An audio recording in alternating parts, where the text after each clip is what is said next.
الرحمن الرحیم رب ادخلنی مدخل صدق واخرجنی مخرج صدق واجعل لی من لدنک سلطانا نصیرا۔ عزیز بھائیو، بعض لوگوں کے دلوں میں یہ سوال اٹھتا ہے کہ صحیح بخاری اور صحیح مسلم کو چھوڑ کے سنن ابی داؤد، جامعہ ترمذی، سنن نسائی، سنن ابن ماجہ یا اور کتابیں ہیں جیسے مسند احمد بن حنبل ہے یا اس طرح کی کتابیں ہیں، تو اس میں ضعیف احادیث کیوں ہیں؟ آج کل کے ایک اہل حدیث طبقے نے لوگوں کو بڑا مس گائیڈ کیا ہوا ہے کہ محدثین نے تو حدیث اکٹھی کر دی اسناد کے ساتھ تاکہ آنے والے لوگ جو ہے وہ اس کی تحقیق کر لیں۔ تو ان سے یہ سوال ہے کہ کیا جن محدثین نے اسناد اکٹھی کی، احادیث اکٹھی کی اسناد کے ساتھ، تو کیا ان کو یا ان کے ماحول کو یا جو وہاں رہتے تھے، ان کے تلامذہ تھے یا جو لوگ وہاں پہ تھے، تو ان کو اس احادیث پہ علم کی ضرورت نہیں تھی؟ کیا انہوں نے احادیث کے مطابق علم نہیں کرنا تھا؟ تو وہ ضعیف احادیث اکٹھی کرنے کی کیا ضرورت تھی؟ تو یہ بسا اوقات اس وجہ سے ہوتا ہے کہ ہمیں محدثین کے مناہج، یعنی کہ انہوں نے کوئی جو کتاب لکھی، ان کتاب تصنیف کی، تو وہ کیوں کی، اس کے پیچھے کیا وجہ تھی، اور اس کتاب کے تصنیف کرنے میں ان کا کیا طریقہ کار تھا، کیا ٹیکنیک تھی، کیا منہج تھا، یہ اس سے لا علمی بھی ہوتی ہے۔ اور دوسرے آج کل کے اہل حدیث چونکہ وہ یہ باور کرانا چاہتے ہیں کہ جتنے بھی اس دور کے محدثین تھے وہ تمام کے تمام جو ہے وہ صحیح احادیث پر چلتے تھے، جو جن کی اسناد صحیح ہوتی تھی، اور وہ ضعیف احادیث پہ بالکل عمل نہیں کرتے تھے۔ تو تھوڑا سا لوگوں کو اس طرح مس گائیڈ کرنا ہے۔ تو آج ہم مختصراً دیکھیں گے کہ امام ترمذی کی جو سنن ترمذی ہے یا جامعہ ترمذی ہے، اس میں امام ترمذی کا کیا منہج تھا۔ امام ترمذی جو ابو عیسیٰ محمد بن عیسیٰ بن سورہ ترمذی جن کا پورا نام ہے، یہ ترمذ میں پیدا ہوئے، جو آج کل ازبکستان جو ملک ہے، روس کا اس پہ تسلط رہا، یہ روسی ریاست تھی، اور یہ 1991 میں سوویت یونین کے تسلط سے آزاد ہوا، تو یہ آج کل اس کا شہر ہے، اور اسی نسبت سے ان کو ترمذی کہا جاتا ہے۔ آپ 200 ہجری میں پیدا ہوئے، اور آپ نے کثیر تعداد میں عراق، خراسان اور ان علاقوں کے شیوخ سے علم حاصل کیا۔ چونکہ آپ کی زندگی ہمارا ٹاپک نہیں ہے آج، اس لیے ہم تفصیل سے اس کو ڈسکس نہیں کرتے۔ البتہ آپ امام بخاری کے خاص شاگردوں میں سے ایک تھے،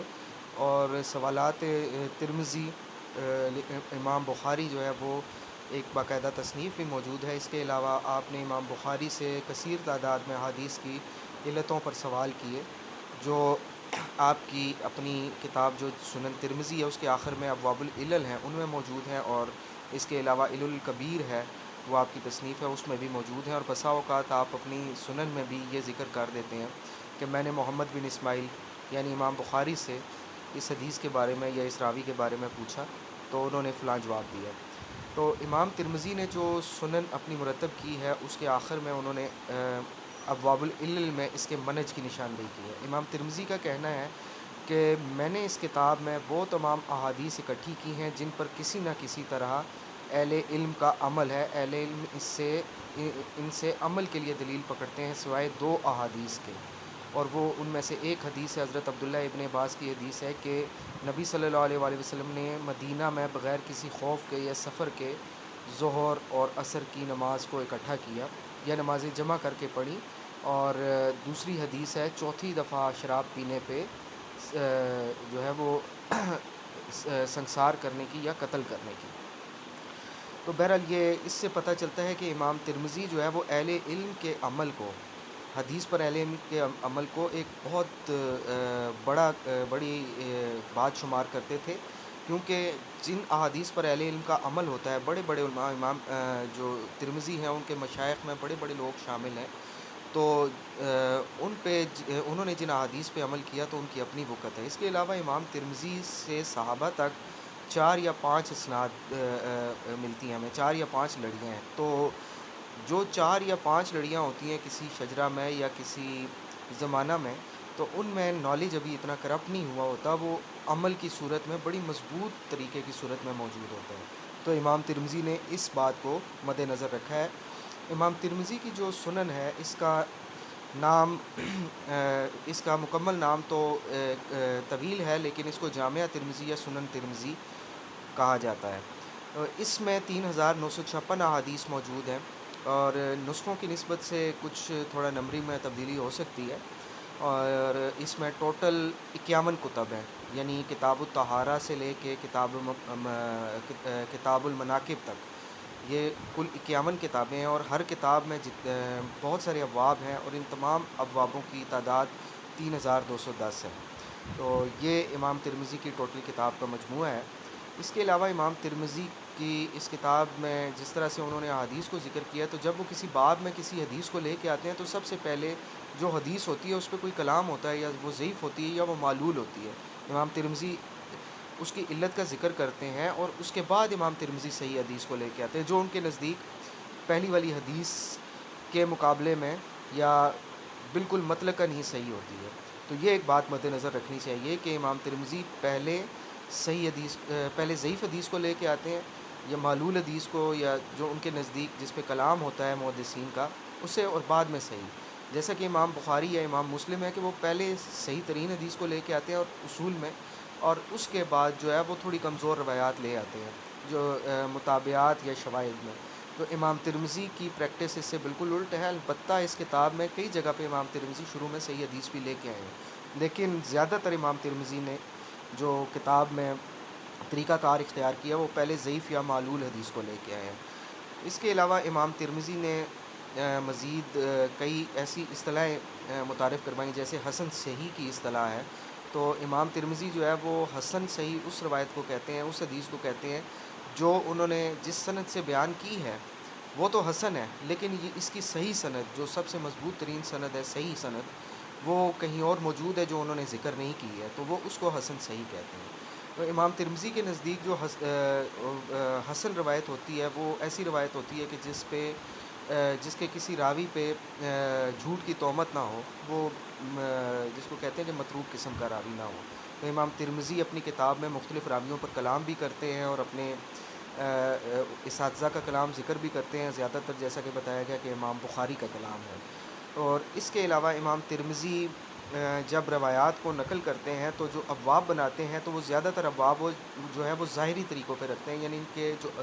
باب کا ترجمہ ہوتا ہے، باب ہوتا ہے جیسے نماز میں دونوں ہاتھ جو ہے وہ ناف کے نیچے رکھنا یا ناف کے اوپر رکھنا، تو وہ امام ترمذی جب باب بناتے ہیں تو اس باب کے نیچے جو حدیث نقل کرتے ہیں تو وہ ظاہری طور پہ اس ترجمے سے مناسبت رکھتی ہے باب کے، البتہ کئی جگہ پہ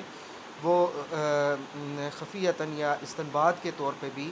احادیث کو ذکر کرتے ہیں جو ظاہری طور پہ باب جو انہوں نے ذکر کیا ہوتا ہے اس سے مناسبت نہیں رکھتی ہے۔ کئی دفعہ وہ باب کو مرسل بھی ذکر کرتے ہیں، مطلب صرف باب لکھ دیتے ہیں اور نیچے جو ہے وہ کوئی بھی حدیث نقل کر دیتے ہیں جو کتاب یا جو ایک موضوع چل رہا ہوتا ہے اس کے حوالے سے۔ تو امام ترمذی کی یہ کتاب بڑی فائدہ مند کتاب ہے۔ اس کتاب کو بالکل بھی یہ نہیں سمجھنا چاہیے کہ انہوں نے جان بوجھ کر اس میں ضعیف احادیث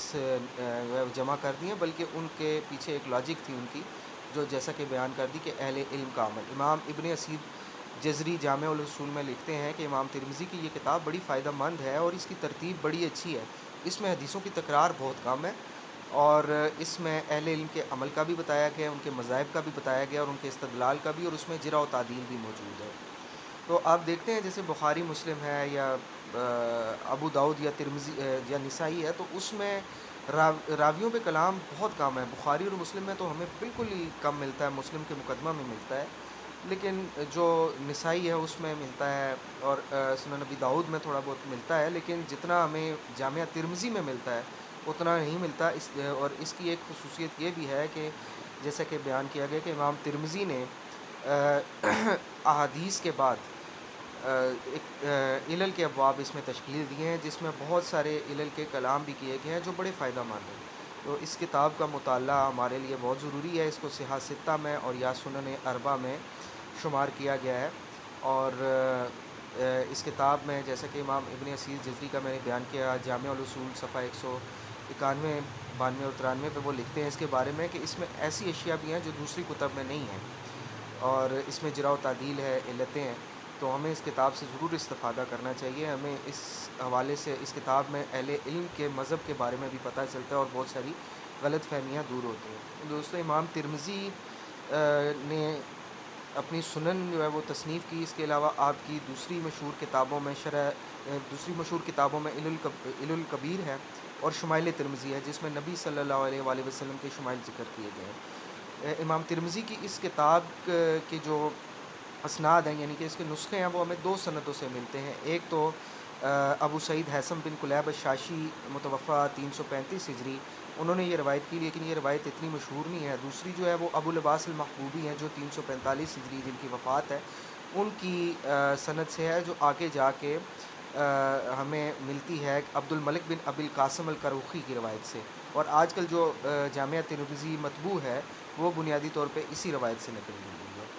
ہے۔ امام ترمذی ایک بہت بڑے عالم تھے، حدیث کے اصحاب الحدیث میں سے تھے، اور علل میں مہارت رکھتے تھے۔ آپ کی وفات بوخ کے مقام پر 279 ہجری میں ہوئی، 279 ہجری میں، اور آپ کے کثیر تعداد ہے آپ کے شاگردوں کی، جنہوں نے آپ سے نہ صرف احادیث کا سماع کیا بلکہ آپ سے علت اور جرح و تعدیل بھی سیکھی۔ اور دوستو یہ امام ترمذی کی کتاب سنن ترمذی کا مختصر تعارف تھا۔ امید ہے کہ آپ کو اس سے فائدہ ہوگا۔ وما علینا الا البلاغ المبین۔ اللہ حافظ۔